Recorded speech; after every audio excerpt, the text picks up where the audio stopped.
You're listening to an Airwave Media Podcast.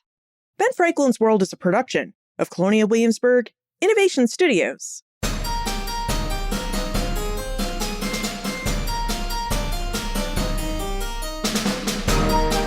Hello, and welcome to Ben Franklin's World Revisited, a series of classic episodes that bring fresh perspective to our latest episodes and add deeper connections to our understanding of early American history. And I'm your host, Liz Covart. It's November, the time of year when we Americans get ready for the Thanksgiving holiday. Now, although the federal holiday that we know and honor today came about in 1863, when Sarah Josepha Hale petitioned President Abraham Lincoln to issue a proclamation declaring a day of Thanksgiving in honor of the Civil War soldiers, the day we celebrate as Thanksgiving today is a holiday that we modern-day Americans associate with the Indigenous peoples and religious separatists of Plymouth, Massachusetts. So what do we know about the Indigenous people that the so-called Pilgrims interacted with? This month, in between our new episodes about Indigenous history, the Ben Franklin's World Revisited series will explore the world of the Wampanoag. The World of the Wampanoag originally posted as a 2-episode miniseries in December 2020. This first episode will introduce you to the life, societies, and cultures of the Wampanoag and Narragansett peoples. These are the peoples the Plymouth colonists interacted with after the colonists arrived in the area in December 1620. Now, the second episode, which will post after episode 398, will help us understand how the world of the Wampanoag changed and stayed the same after the religious separatists arrived at Plymouth. So with that, I hope you enjoy exploring the world of the Wampanoag, a people who still proudly live in present-day Massachusetts and Rhode Island. New England. Today, that name evokes a mental image of a region in the northeastern United States. New England is a region made up of 6 states: Maine, New Hampshire, Vermont, Massachusetts, Connecticut, and Rhode Island. All but one of those states borders the Atlantic Ocean.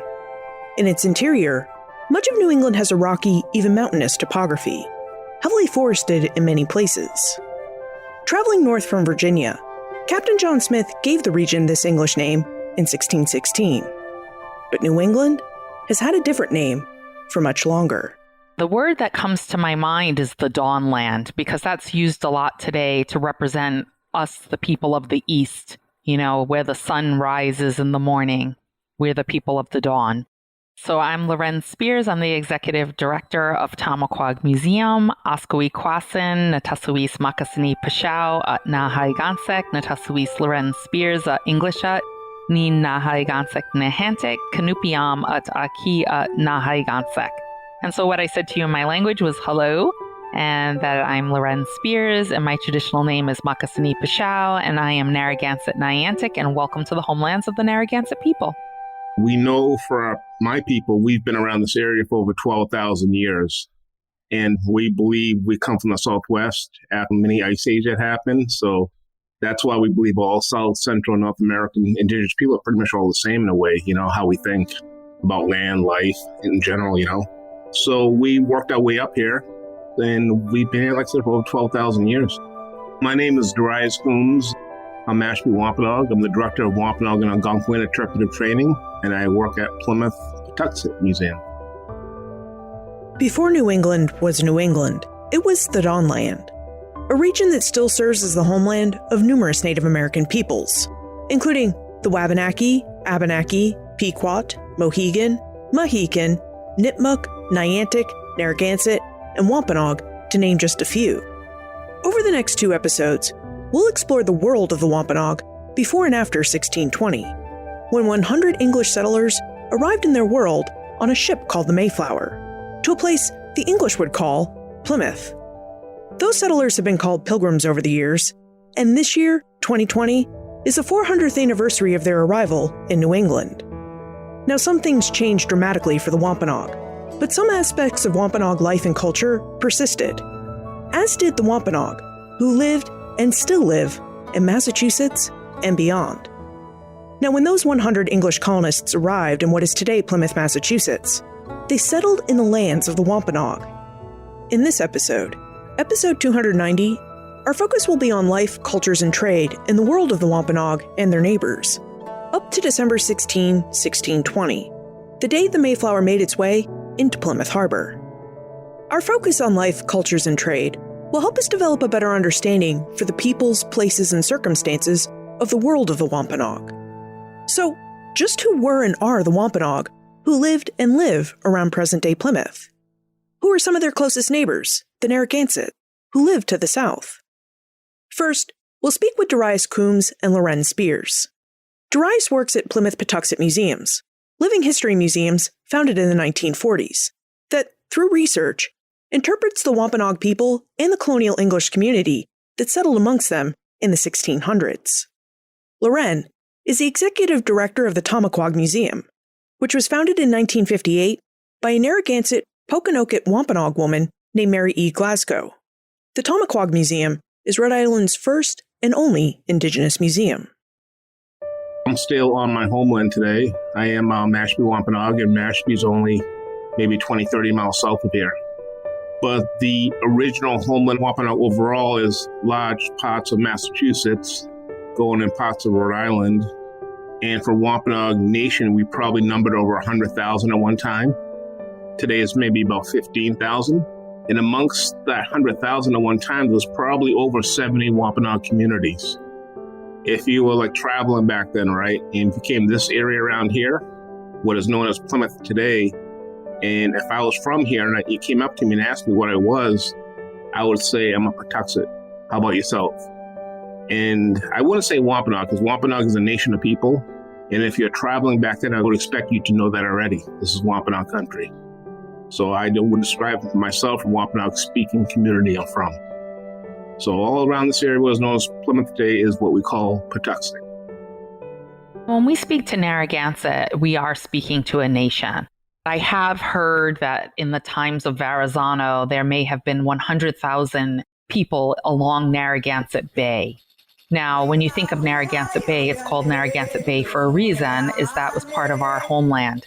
And I think that the Narragansett people were, before European contact, part of not only the mainland that we now think of as Rhode Island, but also the islands in the bay on both the East Bay and West Bay sides. And it wasn't until you got farther up into what's now called Bristol Warren today that it went more into Wampanoag territory. We had relationships with other nations that paid tribute to, is a way that historians often reference it, to the Narragansett for protection. So I mentioned to you that I was Narragansett Niantic. So I am part and a citizen of the federally recognized tribal nation, the Narragansett Nation. However, in our history, we had kinship relationships with other nations. And in those relationships, in some cases, smaller nations like the Niantic, the Nipmuc, and some of the Wampanoag nations paid tribute to the Narragansett. There were even tribal nations, to my understanding, on Montauk and Long Island and on Block Island and other islands that were part of what you might consider a confederacy of some sort or an alliance that was formed in order to protect people in the region. And so the Narragansett, before European contact, was a very large and what some people might use as a term, powerful nation. A lot of things have been brought up with the Narragansett and Wampanoags. A lot of people say, oh, we were enemies, but it can't be just that black and white. They didn't like each other, or they did like each other. There's a lot of things going on back then. And it could have been small family things going on, but it shows in the records and the writings later on that people did get along.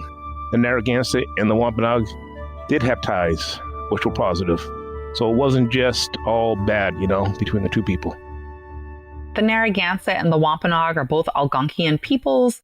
We have a similar language. We were interacting with each other, having kinship relationships. We live in a similar ecosystem, eastern woodland, coastal ecosystems. We have similar life ways. We are unique and individual people. However, we have similarities between us. The Wampanoag leader, Osamoquin, or the Massasoit, decided to enter into a diplomatic treaty with the English settlers at Plymouth in 1621. The Narragansett did not. So these seem like different choices about how to engage with the settlers.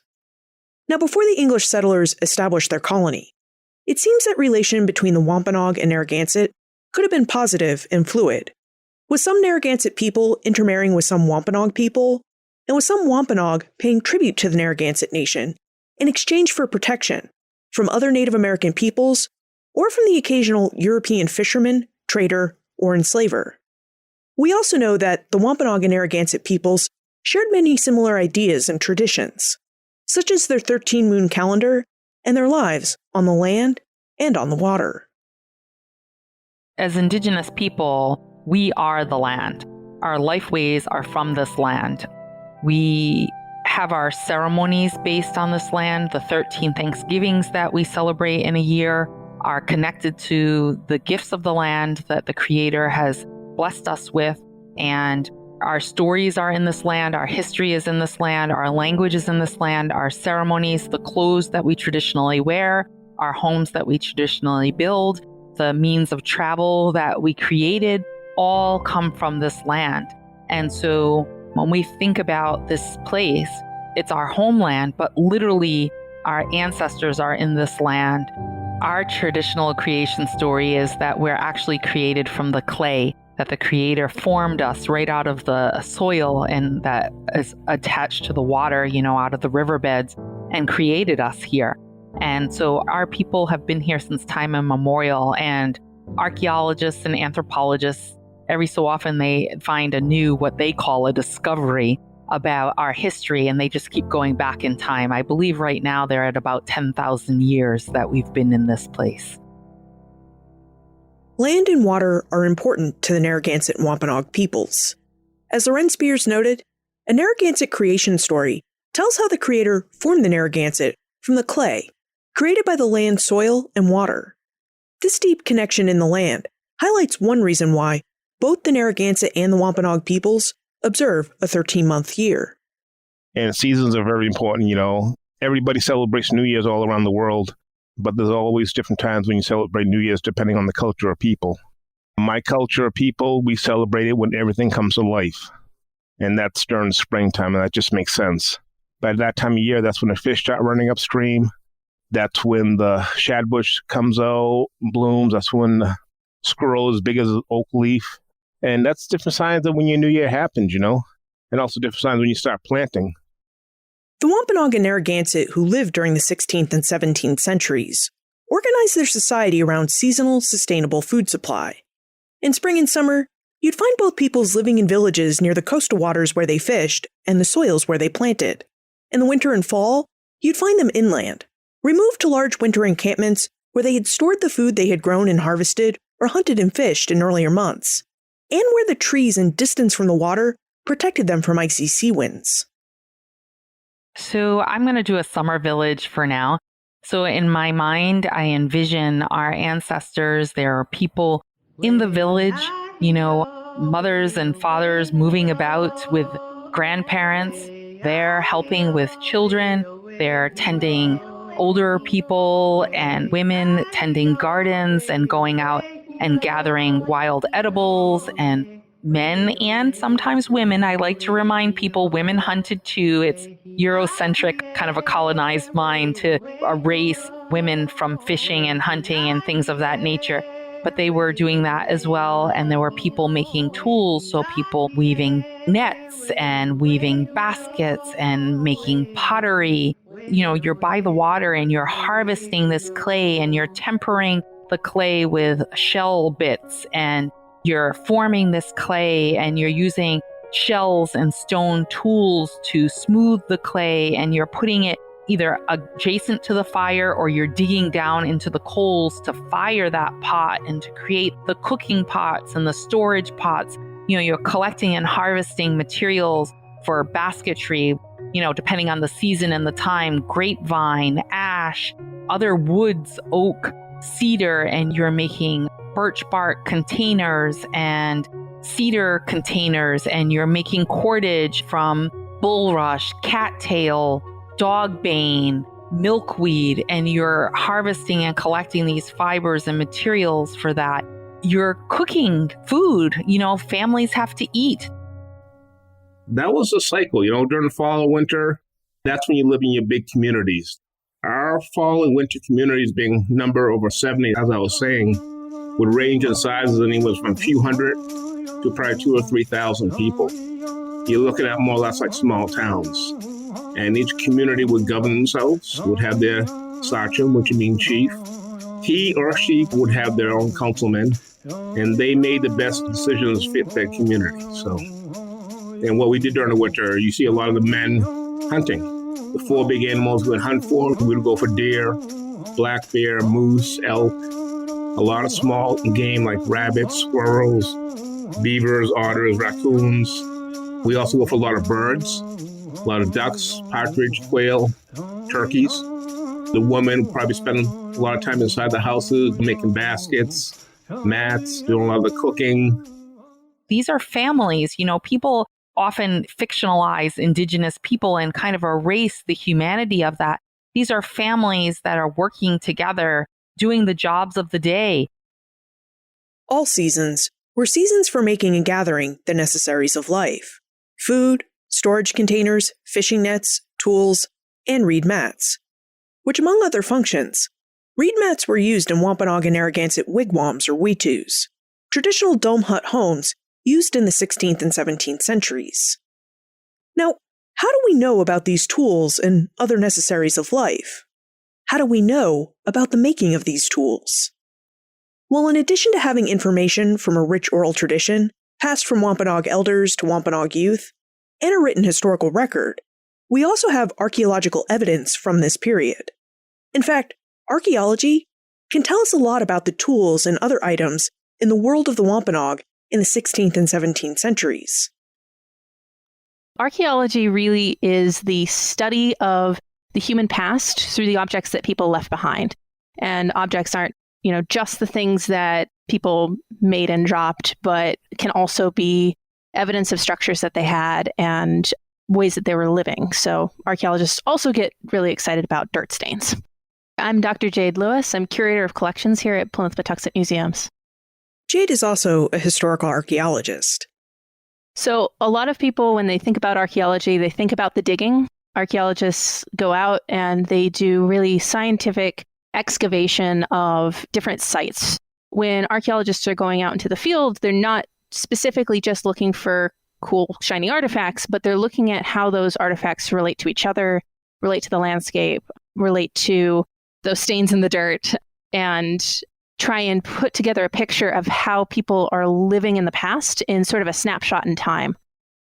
When I spoke with Jade, she was able to tell me about the archaeological digs that have taken place very near to where the Pilgrims landed, at the Wampanoag site of Patuxent, and at a new site in downtown Plymouth, which is being excavated by archaeologists from UMass Boston's Fisk Memorial Center for Archaeological Research. I asked Jade about the different snapshots that archaeological evidence could provide us about Wampanoag daily life during the 16th and 17th centuries. Wampanoag people did have a really significant weaving culture that they did various designs. They would make fiber out of various types of plants and had a large number of natural dyes.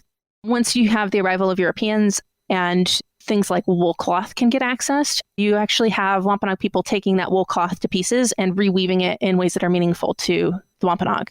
Unfortunately, in archaeology, you don't get a whole lot of fabric preservation. It's a very particular type of circumstances that allow you to get exciting preservation like fabrics. Reed mats were something that would have been woven and, either used to cover summer weetus, provide a little bit more breeze, and also used indoors in the winter. So we know through the oral history and also just through how people were settling that they were accessing these reeds in the summer and the spring. And then probably the women were weaving these over that period. And archaeologically, the evidence for this weaving is we find bone mat needles all of the time. And a lot of earlier archaeology was saying that they were awls for punching leather, but they're just too thin and too fragile to work their way through leather. So a lot of those things that had been formerly thought to be awls, we're now looking at and going, oh, these are big mat needles to help in the weaving of these mats. Archaeological evidence can tell us a lot about the material world of the Wampanoag. We know from oral histories that women made mats from cattail reeds, which they prepared for weaving. These mats were important and useful in Wampanoag life, and the archaeological evidence helps us see just how they wove those mats. The archaeological record can also help us see another aspect of this. The fact that Wampanoag and Narragansett women sometimes planted their corn, beans, and squash using fish caught from the ocean, rivers, and streams around them. We grew our massive gardens, really, large agricultural gardens in our summer villages. The corn, the bean, and the squash were actually grown together. It's often referred to as the three sisters. The corn grows up as the eldest sister and is the tallest, and the bean wraps around the corn stalk and grows up, and it gives nitrogen back to the soil. And so that gives a nutrient back to the soil that our ancestors understood that science. And the squash grew, and its big leaves gave shade to the soil, which allowed the moisture to stay in and allowed them to have this relationship that went back and forth. And so in preparation, we would put fish in the soil, and that fish would break down and give extreme nutrients to the soil. So when we talk about symbiotic relationships between the land and the water, that's a perfect example of that. Herring. Herring start running upstream during the spring, during New Year. That's a sign of New Year. When you see that fish, some people call it alewives, come up from the ocean. And what they do is the fish come up rivers from the ocean, and they go lay their eggs, and they go back downstream afterwards. So we eat the herring quite a bit. It's still amongst our culture, that's a common food for us. So we eat the herring, but a lot of time we also use it for fertilizer. We dig a hole in the ground, we put fish down in the hole, and we mound it over, and that's when we plant our corn and beans. And when the fish decomposes into Mother Earth, into the ground, it's going to add nutrients back into the ground. I don't think it was done every year because that's a lot of fish. Back then, a planting field for one family may take up an acre or two of land. So you didn't need to do it every year either. You know, you always plant right next to a river. And when you plant it next to a river, the land's fertile as it is. We have that piece of dirt on display, and if you don't know what you're looking at, it looks very strange, but you can actually see the fish bones, which are probably herring bones, in the base of this planting mound and see how that looked in the field before it was taken out. The history of this is that this idea of Squanto teaching the English how to plant with fish was pretty unchallenged until about the 1970s and 1980s, where historians started to wonder if this is in fact a European practice that is being brought over by maybe not the Mayflower passengers, but other Europeans before the Mayflower passengers and taught to Indigenous people in the Northeast. A really important scholar here at the museum, Nana Pashmet, he saw these new ideas coming out. He decided to go into the historical documents and pull out every single instance of a European saying that this is this weird way that Indigenous people are planting corn, or this is the only way that we can plant with corn when it was showed to us by Indigenous people. Now, at the same time he was doing that research, an archaeologist was researching a planting field in Truro, Massachusetts, noting that you have these fish bones that are showing up in these planting fields, and worked with Nana Pashmet to kind of join forces as far as research.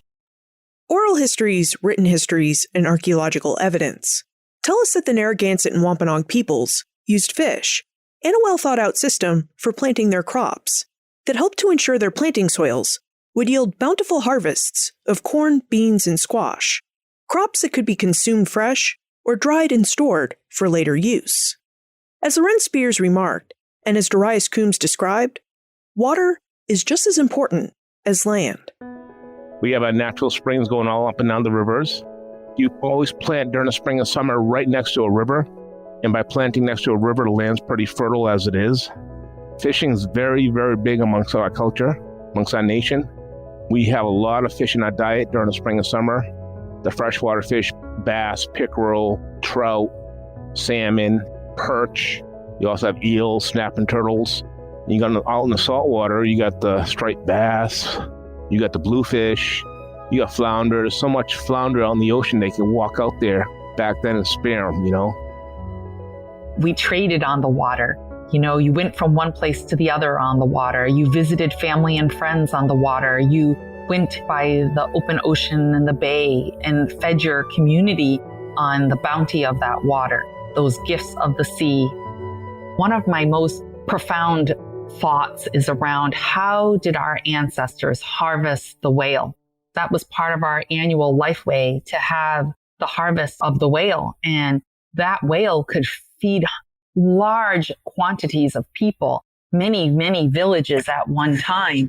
And, the idea of our ancestors out there in dugout machines or canoes working in collaboration to hunt this mammoth animal and, having a dozen canoes out there and strategically positioning yourself and, having ceremony before to ensure your protection to get there and hunt the whale safely and then be able to come back and then have the Thanksgiving ceremony and harvest where we all come together in multiple villages that we're providing this food and this resource for many, many people is just amazing.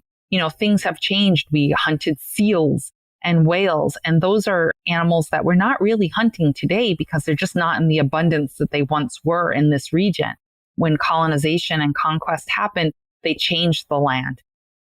Water provided the Narragansett and Wampanoag with fertile soils for their crops, fish to eat and to fertilize with, and with water mammals like seals and whales that would feed multiple villages. Now, I'd like for us to go back to Loren Spears, picturing her ancestors out on the open ocean, hunting for whales in machoons or canoes. What did these watercraft look like that they could handle the open sea and carry enough men to hunt down a whale? Canoes, kayaks all mean the same thing. They're boats, For our language, it's machoon around here. I personally have made probably 50 or 60 boats myself, machoonashes. And our boats would range in sizes anywhere from a 9-foot one-man boat to we have boats big enough to carry over 40 men. We had 40-man boats being one tree. And those were either made out of white pine, chestnut, and even white oak. I always tell folks you have to put yourself back in time and what you have from natural resources around here, for which you had white pines around here growing over 150 foot in height, over 6 foot wide. It would not have been unusual seeing a 30 or 40-man boat being sailed out to Nantucket Island. And Nantucket is about 25, 30 miles off of Cape Cod. There's different ways of moving these boats. You can paddle them, you can pole them along the shore, or you would sail them. We have 3 different recordings of folks seeing those boats being sailed. And they're used for fishing, traveling, trading. Just imagine how large these boats were. They were longer than 3 school buses, placed end to end. Now, the Wampanoag had a process for turning large trees, like those that Darius Coombs just described, into the watercraft they needed to fish, travel, trade, and hunt for whales. Like I said, they're made from a log, made from a tree. People automatically think you chop these boats out. They're not chopped out. They're made by fire. You light the log on fire, let it burn down, then you scrape out the inside. So you burn, scrape until you're done. This is the type of fire you have. You don't burn soft wood inside. The types of wood you want to burn is a lot of oaks and maple. And when you burn oaks and maple inside of a log, that will burn down the hot coals so you can direct the heat right where you want it to be. If you burn pine inside of a pine tree, it's a soft wood and it flares up really quick and you can't control flame. So you don't want to use pine, you don't want to use a basswood because those are soft woods. You want to start a hardwood, produce a lot of heat and a low flame. Fire is not just used for the making of the boat, the hauling on the boat. It has a lot of benefits. Just the other day, we roasted 2 ducks over the boat while it was being made. So it keeps you warm, you can roast food over it, you have light, but the main purpose is to make it burning and scraping. With machoons for sea and river travel, the Wampanoag used the waters around them as highways. As Loren Spears noted earlier, the Wampanoag and Narragansett used their boats to visit friends and family who lived in different parts of the North American Northeast. They also used their boats to conduct trade. Before the arrival of Europeans, there's a lot of evidence for massive trade networks throughout the Northeast. That's historical archaeologist and Plymouth Patuxet Museum's curator, Jade Lewis, talking about the Patuxet Wampanoag, who lived right in the same area where the settlers founded Plymouth. She's talking about how before the English arrived, there was a steady flow of native peoples and goods through Patuxet. Smack in the middle of Patuxet, materials are coming from as far away as the Great Lakes region, New York, Pennsylvania, Maine. And oral history suggests that those trade networks extended further. And so you have a lot of the waterways being used to transport goods. You also have a lot of people going in and out of different communities and moving around a lot as political alliances are built, trade networks are expanded. And so there's, I think, this cultural idea of Indigenous people being isolated in their own little groups and enclaves, but in fact, there was constant movement of people around and interaction with different groups over time. The Wampanoag had expansive trade networks. They traded with their neighbors, some as close as the women sachems among the Massachusetts. And they traded as far west as the Great Lakes, north into Canada, and south into the Carolinas, and perhaps even into Florida. How did these trade networks work? And what kinds of goods did these Eastern Woodlands peoples trade for? It's not just a Wampanoag person's going all the way to the Great Lakes. It's more of different communities that are connected to each other. It seems that probably you'd have local communities in the Great Lakes region who would, trade goods into nearby communities, and those nearby communities would then move things down the line. So you might never go all the way to the Great Lakes region as a Wampanoag person, but you would at least have connections through that long range. Trade is nothing new amongst our people, We had trade relations going toward the Great Lakes. We had trade relations going to Canada with Indigenous peoples. Far south was the Carolinas. It wasn't us necessarily having to go down there physically to do the trading, right? But you had a lot of the time, you had the stuff that bounced its way up here or across here through different networks. Like the only type of metal you would have seen around here pre-European would have been copper. Copper is not found around here, but it's found out in the Great Lakes. So we could have went out there, but it wasn't necessary for us to go out there. It made its way out here. So you had that network of trading all the time. There's all different signs of people coming on the coast from what was known as Canada, like a lot of the Mi'kmaq people were taking their birchbark boats down here along the coastline and doing a lot of intermarrying, a lot of diplomacy like that. So trade networks, yeah, we had them. It wasn't necessarily you had people that had something better than you. I mean, it might have been different, but just keep relations good, do friendly trading back and forth.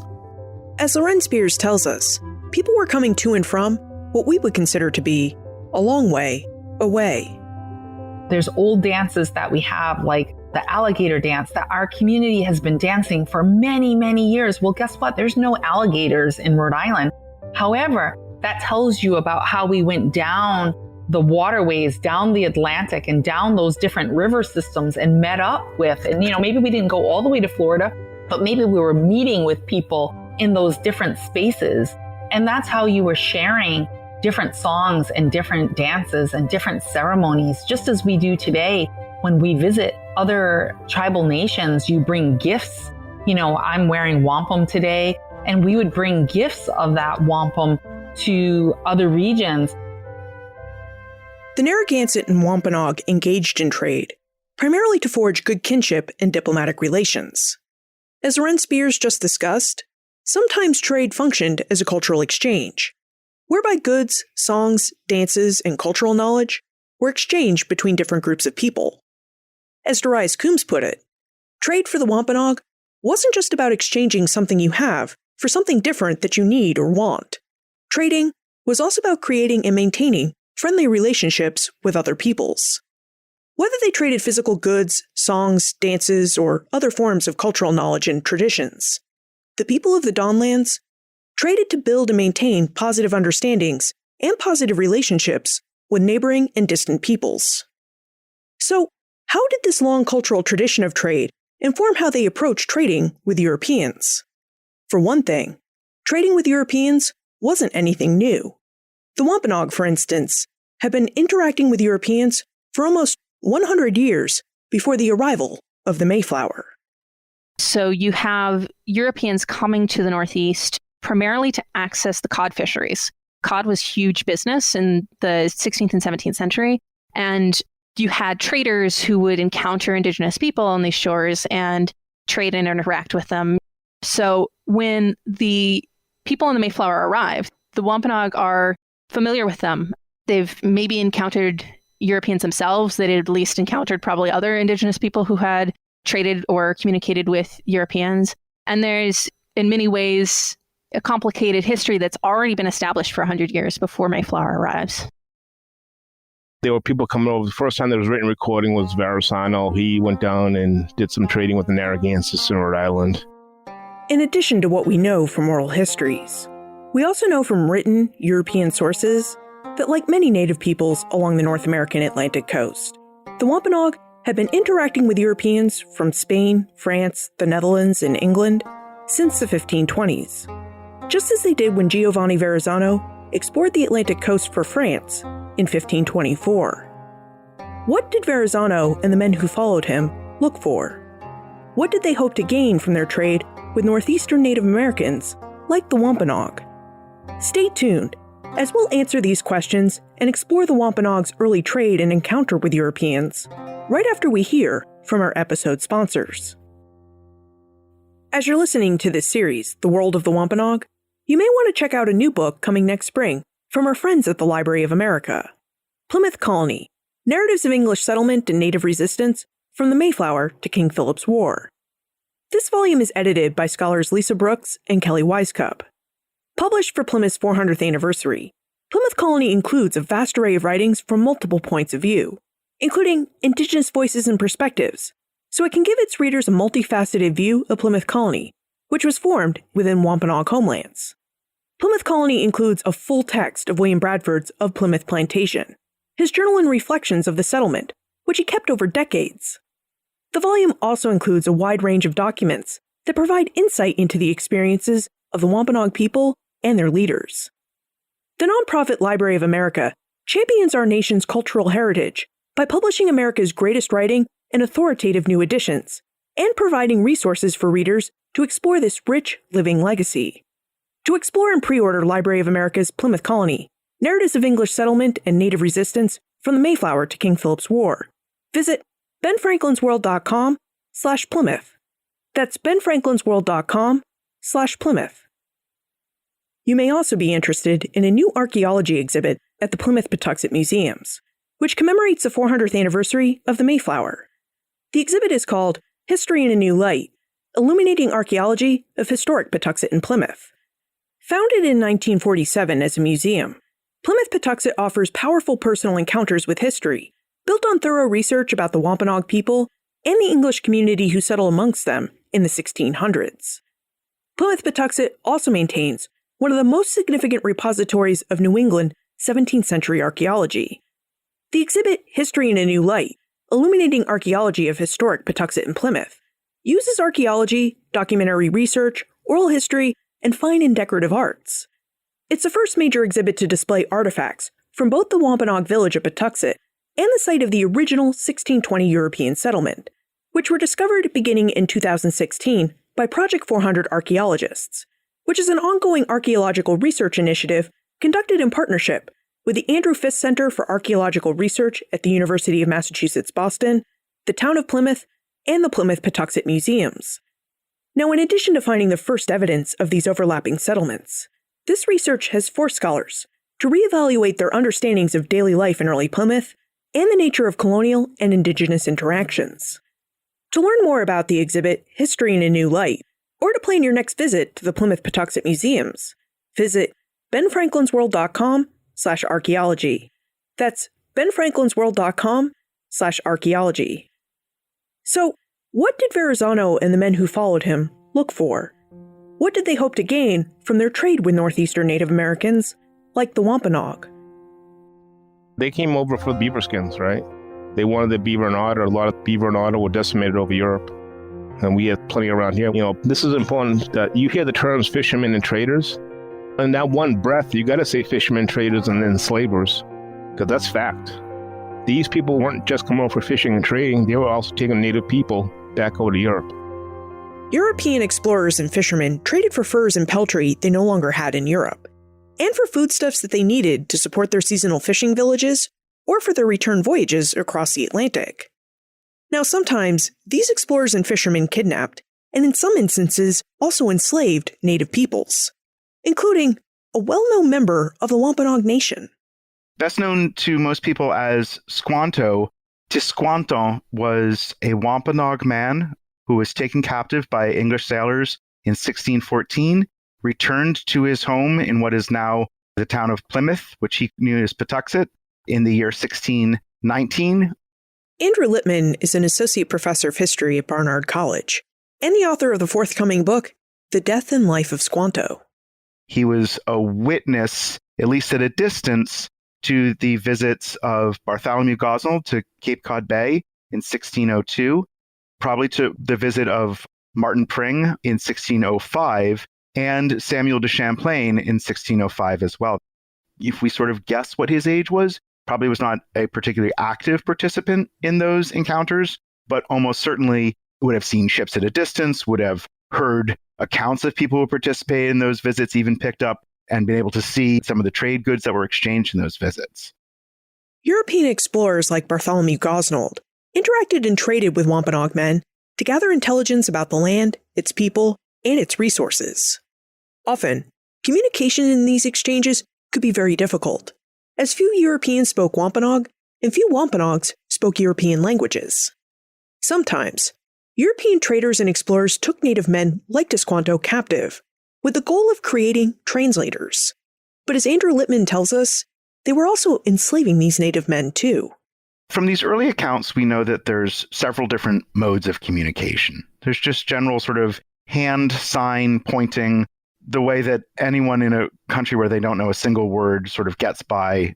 There are enough repeat visitors from 1605 onwards, other native men from the Dawnland regions, from both near where Patuxet and further away, who've been taken as captives, who then start to act as translators and go-betweens. This is where Tisquanto's story is a bit different from the majority of native men taken captive.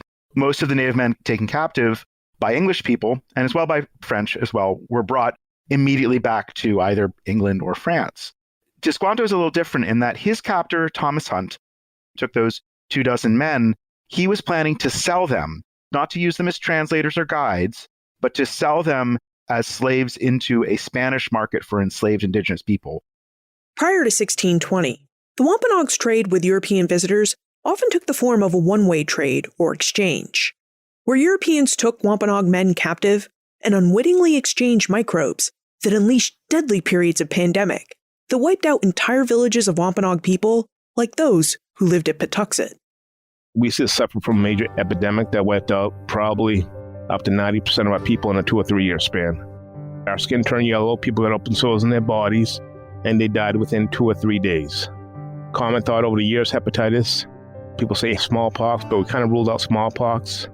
Disease control came out with something over 10 years ago.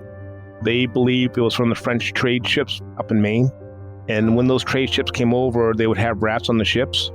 And the rats would get off, and the fetus of the rats would get into the water system, creating infectious liver disease that swept along the coastline. It was between probably 1616 and 1619. It went 30, 40 miles inland along the coast of Maine, wiped out whole nations of people. And like I said, for Wampanoag people, it affected us up to 90%. It stopped right before the Narragansett started. This epidemic that came here was 3 years before the Pilgrims got here, right? European diseases ravaged the North American Northeast and devastated the Wampanoag. As Darius Coombs noted, it's likely that 90% of the Wampanoag were infected by the Great Epidemic of 1616 to 1619. The epidemic created profound loss and wrought great devastation among the Wampanoag. It also created a unique and very recent set of conditions for the English colonists who sailed aboard the Mayflower. Many European settlers seem to think that North America was not a settled place. In fact, they often wrote about it that way, sometimes just to justify their taking of land. But when the Pilgrims landed, they encountered a place that, while the homeland of the Wampanoag for thousands of years, was very recently, because of the epidemic, a much less populated place. When they got here, it was a changed place. When they got here, it was a year, 2 years after that epidemic hit us, you know? If they landed 4 or 5 years before, it might have been a different story. This whole area was populated with people. And when they landed in Patuxet, this whole area was devastated. The nearest living communities was probably Manomet, was called Manomet, about 10 miles south. We're a caring people, we're a loving people. But it's also a good time which people needed each other, you know? They needed an ally because of the Native communities that didn't care for them being here. And also we needed an ally a lot of the time because we just got devastated. We needed help in a way. They needed each other. It was a very, very confusing time too. The leaders we lost, the chiefs, the medicine people, the political leaders. On December 16, 1620, the ship Mayflower sailed into Plymouth Harbor. The English colonists aboard her found a cleared area that had recently been the home of a Wampanoag spring and summer village called Patuxet. Unbeknownst to the colonists, the epidemic that raged up until a year before their arrival had wiped out most of the Wampanoag's Patuxet population. They landed here. They landed in Wampanoag country. That's when they landed in Patuxet. And when they landed here, they found devastation. And that's when they started building in December 1620. Things started to change in the 1600s as the Pilgrims, as we know, and we're talking about 400 years since they landed here with the Mayflower. And that was the beginning of the change when people started to, quote unquote, settle here, meaning that they didn't leave. That started this huge change in the land. The world of the Wampanoag. After thousands of years in the Dawnlands, the Wampanoag had a deeply established economy, culture, and politics. They had also experienced more than 100 years of encounters with Europeans. But their world had changed in the wake of the destabilizing epidemic, in just a few years before the Pilgrims arrived in 1620. So the specific circumstances when the Mayflower sailed into what the English would call Plymouth Harbor were very new. Join us next week for our next episode, when we explore the world of the Wampanoag in 1620 and beyond, a world that now included the Pilgrims and their settlement at Plymouth. This episode is part of a 2-episode series about the world of the Wampanoag, which is co-written and co-produced by Liz Covart and Karen Wolf, and made possible with support from Mass Humanities. If you're looking for more information about our series, our guest experts and scholars, or notes and links for everything we discussed today, visit the show notes page, benfranklinsworld.com/290. The show notes page is also where you'll find a list of resources and texts that we used to write this series. Plus, you'll also find some pictures of the objects we discussed today, like machoons and fish bones as fertilizer. Again, you can access this list of resources and the pictures at benfranklinsworld.com/290. We're grateful to the large number of historians, tribal experts and spokespeople, and museum professionals who took the time to speak with us during the course of our research. We're also grateful for the research assistance provided by Gail Coughlin and Eugene Tesdall. The original music you heard throughout this episode was composed by Joel Roston, in collaboration with Wampanoag musician Durwood Vanderhoop, with additional music by Narragansett musicians Sharente Harris, Lindsay Montanari, and Akeki Harris. The Wampanoag and Narragansett songs included in the score and arranged throughout this episode were composed by Durwood Vanderhoop, Sharente Harris, and Akeki Harris. Production assistance for this podcast comes from the Omohundro Institute's digital audio team: Joseph Edelman, Martha Howard, Holly White, and Karen Wolf. Be sure to tune in 2 weeks as the Ben Franklin's World Revisited series examines the second and final episode in this 2-part miniseries. Finally, any views, findings, conclusions, or recommendations expressed in this episode do not necessarily represent those of the National Endowment for the Humanities. This podcast is part of the Airwave Media Podcast Network. To discover and listen to their other podcasts, visit airwavemedia.com. Ben Franklin's World is a production of Colonial Williamsburg Innovation Studios.